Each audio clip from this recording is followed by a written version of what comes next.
Hey everybody, welcome to another episode of Should You Play, where I show you some spoiler-free gameplay and give you my thoughts after playing new games for a few hours, while also highlighting and checking out at least one of the PlayStation Plus games for each month. In this video I'm playing one of the March 2025 PlayStation Plus games, Teenage Mutant Ninja Turtles: The Cowabunga Collection, the game bundle that includes 13 classic TMNT games released between 1989 and 1994, which released as a combined set in 2022.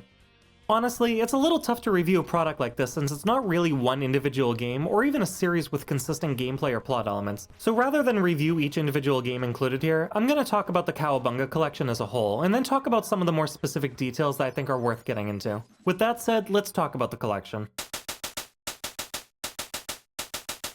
The Cowabunga Collection includes 13 titles from systems such as arcade machines, the NES, SNES, Sega Genesis, and Game Boy, and for my own sanity, I'm not going to read off every single title included, but some of them include Fall of the Foot Clan, Turtles in Time, Back from the Sewers, Radical Rescue, and of course the original TMNT game. Most of the games are either side-scrolling beat-em-ups or action platformers, with a few of the others being tournament fighters, but nearly all of them see you playing as Leonardo, Michelangelo, Donatello, or Raphael, and fighting against the Foot Clan, Shredder, or one of their other various enemies such as Krang, Bebop, and Rocksteady. As per their reputation, most of the games are pretty tough, especially the infamous NES TMNT game, but the Cowabunga Collection has also implemented a lot of additions that make the games much more manageable, most notably save states and a rewind function. Being able to save or rewind on a whim makes so many of these games much less frustrating to get through, and if you utilize them well enough, you could beat every single game in the collection without ever taking a hit, even if you consider it to be cheating.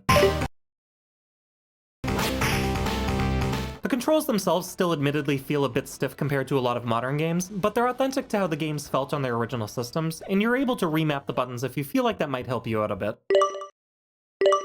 Now, as a lot of the games in the Cowabunga Collection are multiplayer optional, if you want to play with others, you'll either need local co-op partners or to play online. And I have to be honest, online play is in really bad shape right now, and I'd go so far as to call it unplayable. Some of the games just don't seem to have anyone playing online, but there are issues from top to bottom with everything else. When trying to join other players' lobbies, I was often confronted by a screen of active gameplay without ever being able to join, even if they completed the level, died, or beat a boss. And when I tried to leave the lobby or click buttons to see if maybe I somehow missed the option to jump into the game, I realized that none of the buttons on my controller were doing anything, so I ended up having to fully quit the collection to leave the online lobby.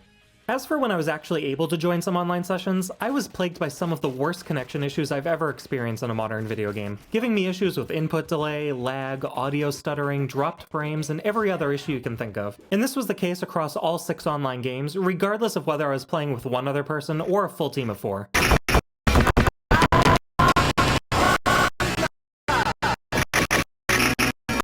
Only one of the 20 or so sessions I joined didn't give me any issues, and I'd really hoped to see this get fixed at some point, but since the collection has been out for nearly 3 years now, and the player base is only going to get smaller from here on out, I don't realistically see the status of the online components getting better anytime soon.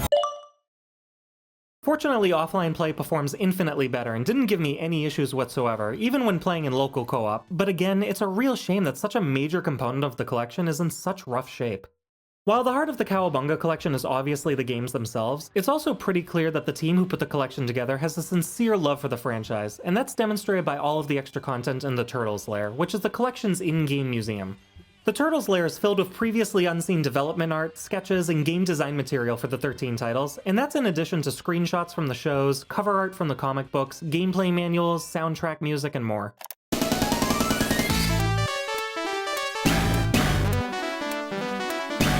The only thing that could have possibly made the Turtles Lair better would have been if they added the full versions of the episodes and comics in, but since it's a game collection and not a collector's piece or a full multimedia archive, I'll give them a pass on it.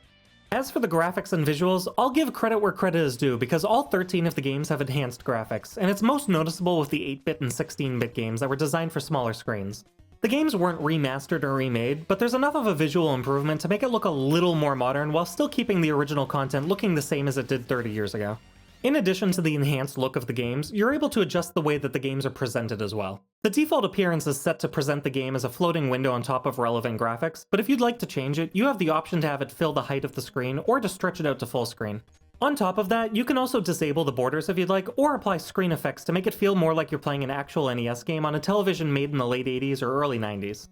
So I guess the final question is, should you play the Cowabunga Collection? I'd say yes, but with a big asterisk. At the end of the day, it's really just a mostly well-presented emulator package with some quality of life adjustments, some slightly enhanced graphics, and a massive collection of bonus content for fans of the franchise. And the core mechanics and feel of all 13 games have been maintained as well, even if that means some of them are still frustratingly tough.